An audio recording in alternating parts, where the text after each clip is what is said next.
అందరికీ నమస్కారం. Welcome to iDream media. నా పేరు లుంబిని అండ్ మనతో పాటు ఇవాళ వీరభద్రరావు గారు ఉన్నారు, ప్రముఖ జ్యోతిష శాస్త్ర నిపుణులు. ఆయనతో మాట్లాడి రాశి ఫలాలు తెలుసుకుందాం. నమస్కారం గురుగారు. నమస్కారం అమ్మా. నమస్కారం. ఎలా ఉన్నారు? బాగున్నాను తల్లి. ముందుగా కన్యా రాశి వాళ్ళకి ఎలా ఉండబోతుంది అండ్ వాళ్ళు ఎలాంటి జాగ్రత్తలు తీసుకోవాలి అని అంటారు? తప్పకుండా. ఈ విశ్వావసునామ సంవత్సరంలో కన్యా రాశి అనేసరికి సప్తమ క్షేత్రంలో శని భగవానుడు సంచరిస్తున్నాడు, 6వ క్షేత్రంలో రాహు భగవానుడు సంచరిస్తున్నాడు. అయితే 6, 7 అనేసరికి ఏం చూస్తారయ్య అంటే ప్రధానంగా 6వ స్థానాన్ని శత్రుక్షేత్రంగా విభజిస్తారు, 7వ క్షేత్రాన్ని కళత్ర స్థానంగా విభజిస్తారు. అంటే 6వ క్షేత్రంలో రాహుగ్రహం అనేటువంటిది ఎప్పుడు ఎవరికైతే సంచరిస్తోందో వాళ్ళకి అనుకోనటువంటి శత్రువులు అనేటువంటి వాళ్ళు ఎక్కువగా పెరుగుతారు. వాళ్ళ కింద పనిచేసేవాళ్ళు, వాళ్ళ తోటి పని వాళ్ళు కూడా వాళ్ళకి ఎక్కువగా శత్రువులుగా మారేటువంటి అవకాశం ఎక్కువగా ఉంది. దాన్ని వాళ్ళు చాలా జాగ్రత్తగా పరిగణనలో తీసుకోవాల్సినటువంటి అవసరం ఉంది. అలాగే 7వ స్థానంలో శని అనేటువంటి గ్రహం సంచరిస్తుంది కాబట్టి వివాహ జీవిత ప్రకారంగా వాళ్ళు కొంచెం చాలా జాగ్రత్తగా ఉండవలసినటువంటి పరిస్థితి.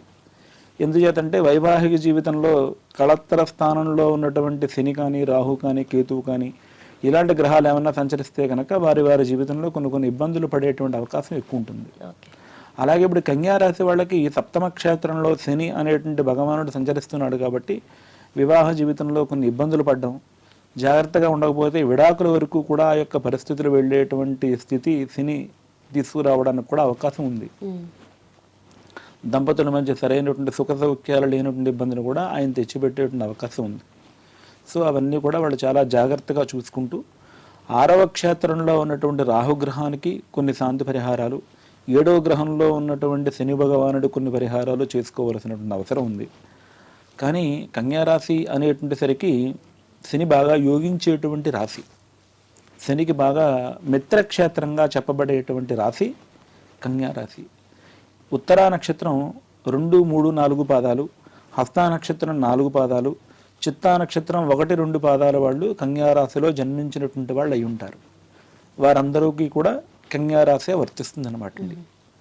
ఉత్తర నక్షత్రం 2, 3, 4 పాదాలు, హస్తా నక్షత్రం 4 పాదాలు కూడా, చిత్తా నక్షత్రం 1, 2 పాదాలు, ఇలా ఈ 9 పాదాలు కూడా కన్యా రాశిలో ఉంటాయి.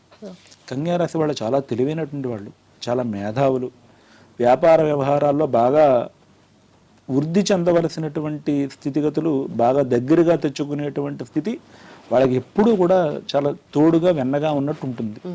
ఇందుచేతనయ్య అంటే కనుక కన్యా రాశికి అధిపతి బుధుడు కాబట్టి, బుధుడు వాళ్ళకి వాక్చాతుర్యాధిపతి, వాక్కి అధిపతి బుధుడు కాబట్టి వాళ్ళు చేసేటువంటి అన్ని వ్యాపారాలు బాగా రాణిస్తాయి. వాళ్ళ తెలివితేటలు, వాళ్ళ మాట తీరుతో దేన్నైనా సరే కట్టి పడేసేటువంటి శక్తిని వాళ్ళు సంపాదించుకుంటారు, దేన్నైనా జయించగలుగుతారు. అయితే ఈ సంవత్సరం మాత్రం ఈ యొక్క 2 గ్రహాలని జాగ్రత్తగా చూసుకోవడం వల్ల వాళ్ళకి ఇబ్బందులు ఏం లేకుండా ఉంటాయి. సో 6వ స్థానంలో ఉన్నటువంటి రాహుగ్రహం కోసం అని చెప్పనేసి ప్రతి శుక్రవారం అమ్మవారి యొక్క ఆలయంలోకి వెళ్ళి దుర్గా తల్లిని దర్శనం చేసుకోవడం, దుర్గా అమ్మవారి గుడిలో కొంచెం నిష్ట నియమాలతో ఆ వేళ శుక్రవారం రోజున రాహుకాలం అనేటువంటిది ఉదయం 10:30 to 12 ఉంటుంది. ఆ టైంకి అమ్మవారి గుడికి వెళ్ళి కొంచెం నిమ్మడప్పలతో దీపం పెట్టడం ఆవునైపోసి, అలాగే శనివారం రోజున కూడా కొంచెం పేదలకు ఏమైనా పంచిపెట్టడం, శనివారం రోజున కూడా శివాలయంలోకి వెళ్ళి శివ దర్శనం చేసుకోవడం, వీలైతే కనుక ఆ వేళ శనివారం రోజున కొంచెం దంపతులు ఇద్దరు కూడా వెళ్ళి, భార్యాభర్తలు వెళ్ళి, ఏం చేద్దంటే భార్యాభర్తల మధ్యన కూడా 7వ స్థానంలో ఉన్నటువంటి శని వల్ల ఇబ్బందులు కలిగే అవకాశం ఉంది కాబట్టి ఆ దోషం లేకుండా ఉండడం కోసం శనివారం రోజున శివాలయంలోకి వెళ్ళి శివ దర్శనం చేసుకుని నువ్వుల నూనెతో కూడుకున్నటువంటి దీపారాధన చేసి ఆయన యొక్క అనుగ్రహం తీసుకున్నట్లయితే కనుక వారికి ఈ యొక్క సంవత్సరం అంతా కూడా శని బాగా యోగిస్తాడు. తద్వారా వీళ్ళ మధ్య ఎటువంటి ఇబ్బందులు కలతలు కూడా లేకుండా ఉంటాయి. ఇంతకు ముందు సంవత్సరంతో పోలిస్తే ఈ సంవత్సరం వీళ్ళ లైఫ్లో, వీళ్ళ జీవితంలో ఏదైనా ఎక్కువగా మార్పులు జరిగే సూచనలు ఏమైనా కనిపిస్తున్నాయా? ఇంతకు ముందు సంవత్సరంలో అయితే కనుక అప్పుడు రాహుగ్రహం అనేటువంటి స్థానంలో సాక్షాత్తు శని ఉన్నారండి. ఇప్పుడు రాహు వచ్చారు అక్కడికి. అంటే రాహు రావడం వల్ల ఉన్నటువంటి ఫలితాలు, అక్కడ శని ఉన్నటువంటి ఫలితాలు రెండూ కూడా ఒకటే. అంటే గత 2.5 సంవత్సరాలుగా శని భగవానుడు అదే రాశిలో ఉన్నారు మన మార్చి 30 వరకు కూడా. దాని మూలంగా కూడా కొంచెం శత్రువులు ఎక్కువ పెరిగినటువంటి స్థితి దాంట్లో కనిపించి ఉందన్నమాట. అంటే ఇప్పుడు మళ్ళీ రాహు వచ్చారు. రాహు అక్కడ 18 నెలల పాటు ఉంటారు అక్కడ. సో ఈ 18 నెలల్లో ఇంచుమించుగా మనకి 3 నెలలు అవ్వొస్తోంది. ఇంకా 15 నెలల వరకు వాళ్ళు చాలా జాగ్రత్తగా ఉండవలసినటువంటి అవసరం అయితే ఉంది. అయితే స్త్రీలు పురుషులు ఇద్దరికి కూడా ఇది వర్తిస్తుందా, లేదంటే స్త్రీలు ఇంకా ప్రత్యేకంగా ఏమైనా జాగ్రత్తలు తీసుకోవాలంటారా? లేదండి, ఇద్దరికి కూడా ఒకటే వర్తిస్తుంది. స్త్రీలైతే కనుక, స్త్రీలైనా పురుషులైనా సరే, అంటే రాహువు కూడా అక్కడ శని ఇచ్చే ఫలితాలే ఇస్తాడు కాబట్టి వీలైతే శనివారం రోజున నలుపు వస్త్రాలు వేసుకోకుండా ఉంటే మంచిది. అంటే అక్కడ రాహు అనేటువంటి పేరే కానీ అక్కడ శని ఇచ్చే ఫలితాలే ఇస్తారు. యథార్థానికి చెప్పారంటే అక్కడ శని భగవానుడు ఉన్నట్టే అర్థం. కుంభరాశిలో ఉన్నారు కాబట్టి ఓకే. వాళ్ళు నల్ల వస్త్రాలు లేకుండా మామూలుగా మిగతా ఏ రకాల వస్తువులు వేసుకున్నా పర్వాలేదు, కానీ శనివారం రోజున మాత్రం ఖచ్చితంగా నలుపు బట్టలు వేసుకోకుండా ఉండడం మంచిది.